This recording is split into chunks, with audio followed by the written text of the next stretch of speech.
Okay, so it's been asked to me by some of my friends who think my short car reviews are funny. Of course, I have a way of doing these things. So this will be my first one. This is my personal 2015 Lexus ES350. It's my first Lexus, but about my 20th Toyota. Um, I'm not going to get into why I bought this car, but what I will say is the Lexus came to the world back in the late 80s. The first ES was actually debuted in 1989, so about the time I was born. And Lexus, man, Toyota really took Mercedes and put them in their place back in the 80s. No, to you who think that this is just a fancy Camry, it does share some mechanical components, the good ones, with the Camry. But this is, let me tell you, I've owned 3 Camrys now. I owned a 14 model, which would have been similar. This is actually closer, at least this generation, the 15, which debuted in 13 and ran through 15 and then got a facelift. You got 16, 17, and 18, which were basically the same car. I'm going to zoom out a little bit here.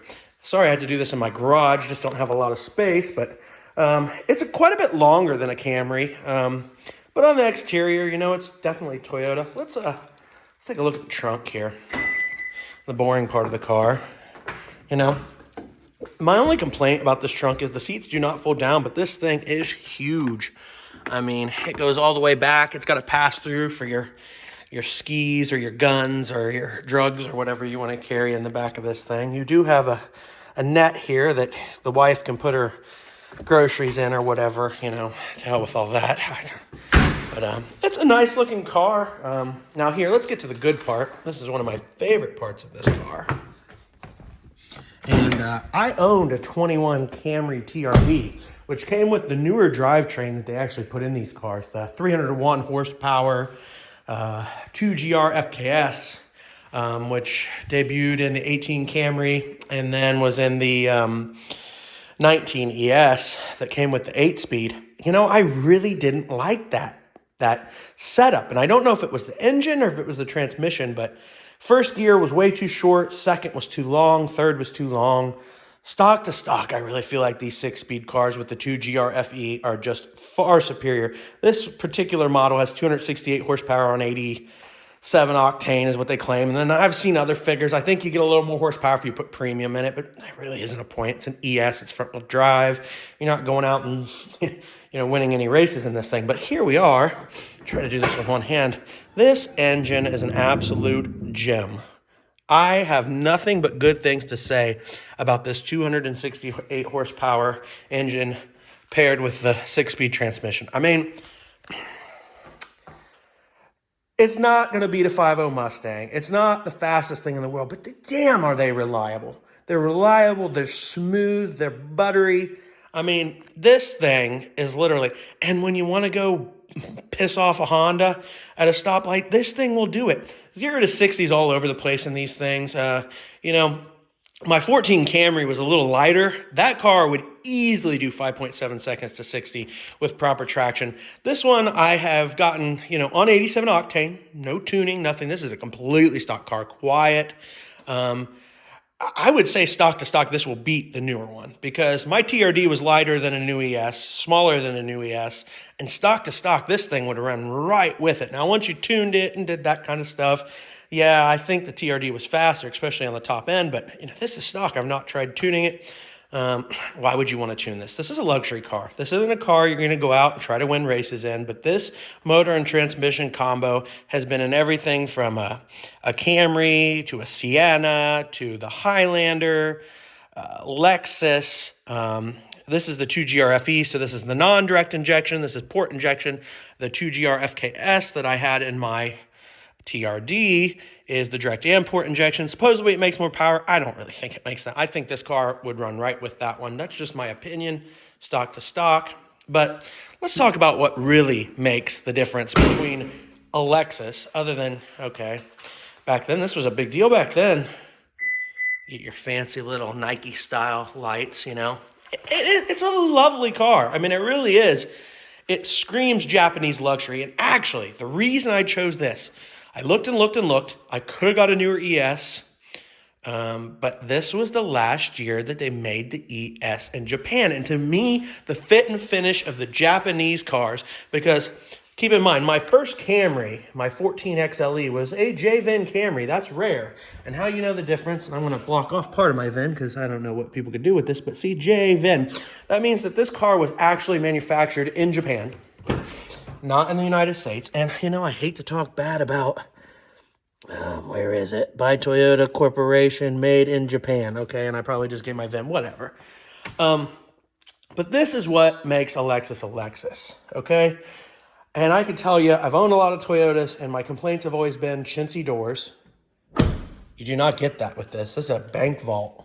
A little bit thicker metal. I don't know if that's just the generation, but man, okay? I wish there was some noise in the garage right now so you could hear this. This is insane. You get in this car, you close this door, and you are completely taken away from the outside. Now I'm going to open the garage door. Okay. You can kind of hear it, but let me open it. How much more noise you get. Okay. Let's start this thing up. Hopefully my Bluetooth is off on my phone so it doesn't take over. Straighten out the steering wheel. Shut off this. Okay. This is where the differences begin. This is not a Toyota Camry, and I don't know how to say it, but like the Camry, you lean your leg here, you get creaking from the cheap. There's nothing cheap about this. Soft touch, real wood, real wood, real wood, real wood. I mean, this car is, the interior is night and day better than the Lexus. Okay, now I did not know this, but I found out later. My ES is the luxury model. It is not the base. So that gives you heated steering wheel, heated and cooled seats, rear sunshade, heated and cooled seats on both sides. You get some options. You get the nicer mouse instead of the thing. And, you know, I'm not a big fan of this, but it's there. Of course, you got to have a clock on a luxury car. And right now I'm getting nicely heated. This has real leather. This is genuine leather. You get in this car, you smell it, okay? Back seat in this car. It's quite nice. It's very large. You got some big fat Americans. They'll be chipper back here. You know, it's a very nice place to be. You've got a armrest with 2 cup holders. This isn't, you know, like Korean piece of shit like they have in Kias and whatnot. But I like Kias. And we'll talk about, hopefully I get to review a Kia at some point. It's a big cabin. It is more reminiscent of an Avalon for sure, because, you know, that's where I sit. And then my friend who rode in this last has this seat back literally as far as it can go. And, you know, I'm 5'9", and I'm not even close. So somebody 6 foot would be fine in this car, okay? But nice thing about this car back here, soft touch, wood, all soft touch, leather, stitched, gorgeous car.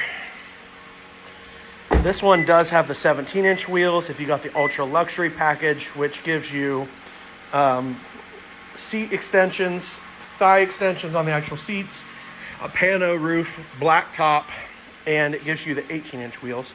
You do get full LED lighting. You get LED for your license plate, which, you know, the lights are nice. This was the last year that they did by xenon.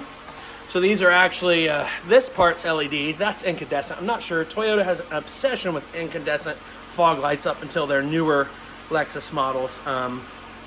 And you have the bi-xenons, which are actually, no, I'm sorry, these are not bi-xenons, my bad. These are single xenons, and then you have a incandescent high beam, which we'll mess around with later when we do a cruise. I did opt for the Continental tires that are a little bit better than what came on it, but let's take this thing for a ride. Let's see what she drives like. And this is what makes a Lexus a Lexus. I do have to put my seatbelt on because this thing will drive me absolutely wild if I don't. And I suppose that's probably a good thing, right? Okay. Put your Lexus in reverse. You get your backup camera. Had we had the sunshade up, it would have automatically gone down. Keep your lawyers happy. Oh, while we're in the garage, this thing has something really nice. I never thought I'd like this, but this doesn't only have rear parking sensors, it has front parking sensors. And you got the screen there, and it also shows you here. Okay, I mean, that's nice. And then when you're reversing, it warns you that there's something up front as well. And as we back up, it may pick my Wrangler up back there. Perhaps not. Yes, it picks the Wrangler up front and rear. You do have the HomeLink garage door. You got auto dimming mirrors. I mean, it's see, and a car's coming. That's a nice feature. That was warning me that a car was coming. Cross traffic alert. This was one of the first years you could get that, along with the blind spot monitoring, but it picked that car up before I even knew it was there. So it's a very smart system. You know, I might have just backed up and got hit, but crash traffic did its job. And you know, I'm new to these reviews. This is my first one out. We're gonna see how we can do here, but this is a buttery smooth car. I did not buy this thing to go out and win races, although I will tell you, I wouldn't want to mess with this car if I was some teenager. I'm gonna put the window down because it's a little warm. Better than running the air conditioner for noise here. I mean, this car just glides. I would say the best comparison of this car to anything I've ever driven through my 20 years of driving, just about, geez, I can't believe it's been that long, would probably be a Lincoln Town Car. This handles better than a Lincoln Town Car, definitely. It's got a far better road presence than a Town Car and a lot more horsepower, pick up and go, but it rides as far as smoothness like a Town Car. Sorry, no, I don't have COVID. Allergies are bad today. I was really considering getting a GS before I bought this car, and the GS is sportier, rear-wheel drive platform, supposedly faster. I don't know. You know, you lose a little less power through front-wheel drive, believe it or not, actually, because you have less driveline loss to an extent, and I just don't really think the GS is any faster. It just definitely is a better handling car, but man, this thing is smooth, especially once it warms up. This is just a smooth drivetrain, and you barely hear the engine. This is a car that you go out and you cruise the boulevard. You know, you're an executive, you know, you're starting to do good, you're just starting off, you're starting to make money, and you want your first nice car. You know, this is the car you buy. Or if you're like me, the reason I bought this car, I just don't like spending money on fixing things. I understand this isn't a driver's car, and as a car enthusiast, I should want a driver's car. I've got a Harley, I've got a Jeep Wrangler, I've got a pickup truck. I can go out and buy a 350Z or something else, or a 5.0 Mustang if I want a driver's car. I just want something I can get in and I can enjoy. The smooth, I got the heated seats. We'll turn on the heated steering wheel, which only heats the leather part. That kind of bothers me. Speaking of steering wheels, I don't know if you could see this very well in the video, but this is just one of my favorite steering wheels in a luxury car. This is a beautiful looking steering wheel, from the nice wood to the leather and this metal here and the way it's lit up. It's just and that big Lexus logo, it just really makes you think, you know, I'm driving a nice car. Now, we're in eco mode. We'll put this in sport. This is not the point of this car, but I will tell you what, you know, if you need to get out and around somebody, this shouldn't be driving like this in town, but this thing will friggin' go for what it is. You know, you're not going to win any races. It is not by any means a fast car, but we're talking an ES. This is something your grandfather probably drives. And, you know, people watching this video, you might be 18, 19 driving your little Civic. Grandpa's going to put you, Grandpa's going to take you to the ringer with this thing. And we're on 87 octane. Oh, that guy looks pissed. Fuck him. So, you know, if you want to go, this 3.5, and I'll shut the traction control off here if it'll let me. This sucker, it's not by any means anything to mess with. Look at this guy. He's going to cut the corner. I tell you. The other review guy I like, he always has trouble getting out in traffic. I hope there's no cops. I mean, this thing will go if you want to go. Okay, that's not the point of this. Let's get this thing back in eco mode. The point of this, scrubbed a little tire off my Continentals. The point of this car is to just enjoy life. You're retired, or you work all day, and you know, you want to go on vacation, or you want to go somewhere and you want to do it as comfortably as possible. That is the point of the ES. Beautiful leather, beautiful wood. It's elegant, it's nice, it's comfortable. You can go out and get some wine with the girlfriend. You know, you feel like you've done good for yourself in this car, and I just can't say anything bad about it. I know the guy who inspired me to do these reviews hates the ES. He says it's a soulless car. Curious Cars, shout out to you. I love your reviews. he says it's a soulless car, and that's the point of this car.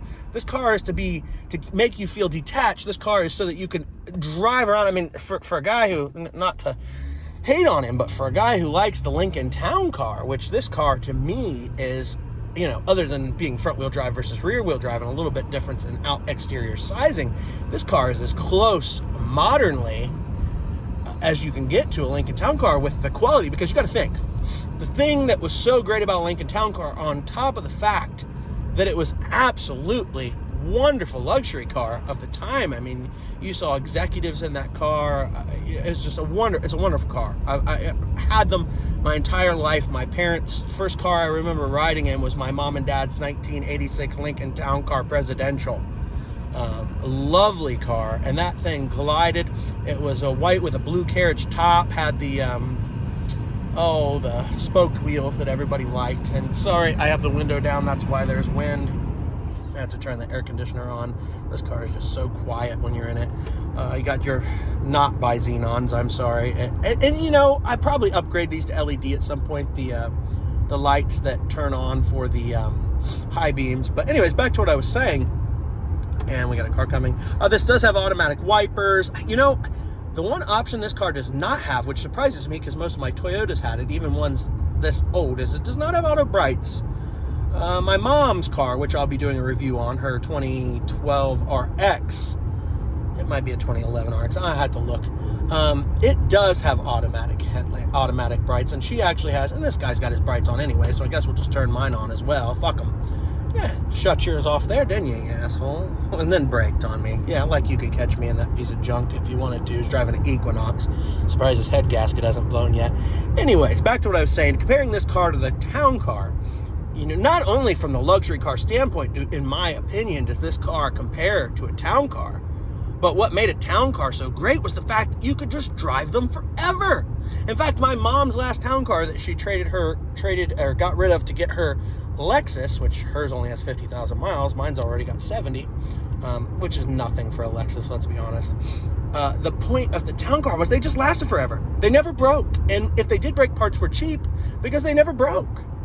That's this car. That's this Lexus ES. So to me, the things that I loved about the town car are the reason I so much like my ES. So I'm really surprised that the Curious Cars channel, Bill, why don't you like these ESs more? I mean, other than the front wheel drive, I'll admit I'm with you on that. I'm not a big fan of front wheel drive. Like I said, I had sold my 21 TRD Camry that I paid $32. I paid sticker for that car. And the only reason I got rid of it, everybody's like, I can't believe you got rid of your cool car. The only reason I got rid of that is I got offered $10,000 more than I paid for it. What crazy person in their right mind would not get rid of that? And then the dealership bought that, gave me a really good deal on this car, actually. I got in it below what it should be. This was an old man's car. I've got Carfax on this thing. I mean, it's got a beautiful record. So I was like, why not? I wanted something a little newer than this, but it's a Lexus. They just last forever. The whole reason that I love so much the town car is the same reason that I love the ES. And I'm rambling on. Some people like that. I'm sure this will be my first post. Some people are going to be like, oh, I can't stand your videos. You rambled. I didn't really learn anything about the car. I would like to say more about it. This is just my first one. Be nice in the comments. Give me some ideas of what you want me to do. I'm going to try to get more cars to review. I have a lot of friends and family. I can review their cars. I will probably review my mom's Lexus next, the RX. And then maybe I'll do my Jeep Wrangler. Let's hit this.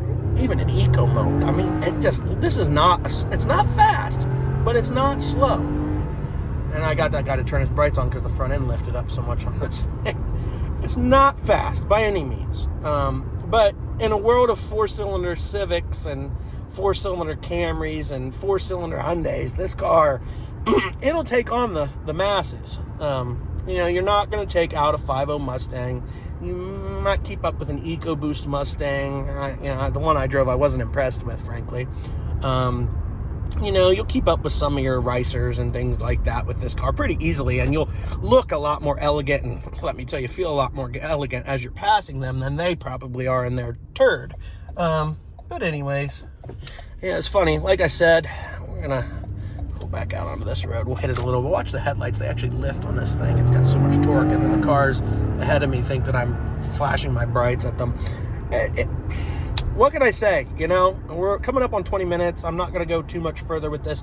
This is a great car. If you want a great car, and the ES, you know, when they get about this age of 15, the value for them, even now in this high market, they're not that bad. I'd rather have a 7-year-old ES than a newer Civic with the same mileage. And these things are super reliable. For the fact that they're a luxury car, you're so detached from the road, you've got heated and cooled seats, a heated steering wheel. I would love to play the stereo, but I don't want to get... Mine does not have the Mark Levinson, but it has the upgraded premium Lexus with the subwoofer in the back. I think it's like, 1, 2, 3, 4, 5, 6, 7, 8 speakers. This thing sounds good enough. I mean, great for what it is. You're never... I don't even understand why they put open air subwoofers in cars, because the Mark Levinson's the same way. You're not going to get earth-shattering bass like I get in my Jeep with my Memphis setup. It's just not going to happen. And that's not what this car was made for. You know, most of the people driving this car are going to Starbucks and drinking their overpriced coffee and then coming home listening to some classic music or something, you know. So it's not really the type of car for it. I don't know.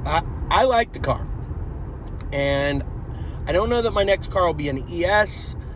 I like the size of the cabin on the ES, but, you know, for me, I am a car guy. I think my next car will probably be an IS. I would really love to get an IS 500. I kind of decided to back away. I'm not going to say I own my own business. Some of you that know me know this.